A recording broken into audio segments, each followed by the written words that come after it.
जब बनी इसराइल में एक नौजवान ने जायदाद के लालच में अपने चचा को कत्ल कर दिया तो हजरत मूसा अलैहिस्सलाम ने अल्लाह के हुक्म से उस मुर्दा शख्स को कैसे जिंदा करके सच को जाहिर किया और इंसाफ कायम किया।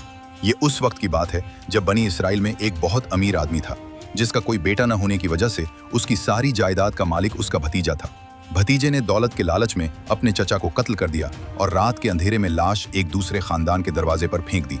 सुबह उसने खुद ही शोर मचा दिया कि मेरे चचा को कत्ल कर दिया गया है, जिसकी वजह से दो खानदानों में जंग का खतरा पैदा हो गया। जब मामला हल न हुआ तो सब लोग हजरत मूसा अलैहिस्सलाम के पास गए और कातिल का पता लगाने की दरखास्त की। हजरत मूसा अलैहिस्सलाम ने अल्लाह से दुआ की तो अल्लाह ने हुक्म दिया कि एक गाय ज़िबह करो।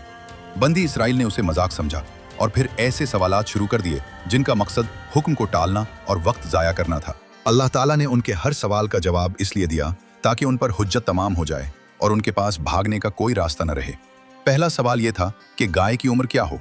अल्लाह ने फरमाया कि वो न बूढ़ी हो और न कम उम्र की हो बल्कि दरमियानी उम्र की हो।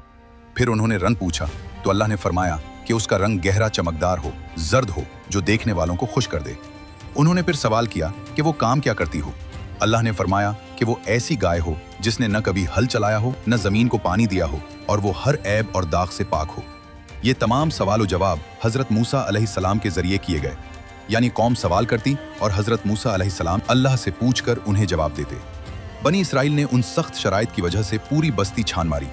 आखिर में उन्हें एक यतीम नौजवान के पास ऐसी गाय मिली। उस नौजवान ने गाय की कीमत उसकी खाल के बराबर सोना मांगी, जो बनी इसराइल को मजबूरन देनी पड़ी।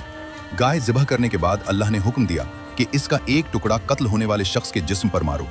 जैसे ही टुकड़ा मारा गया, मकतूल अल्लाह के हुक्म से जिंदा होकर बैठ गया और साफ लफ्जों में कहा कि मुझे मेरे इस भतीजे ने कत्ल किया है। ये कहकर वो दोबारा वफात पा गया और यूं सच्चा कातिल पकड़ा गया। ये पूरा वाकया कुरान मजीद की सूरह अल बकरा में दर्ज है।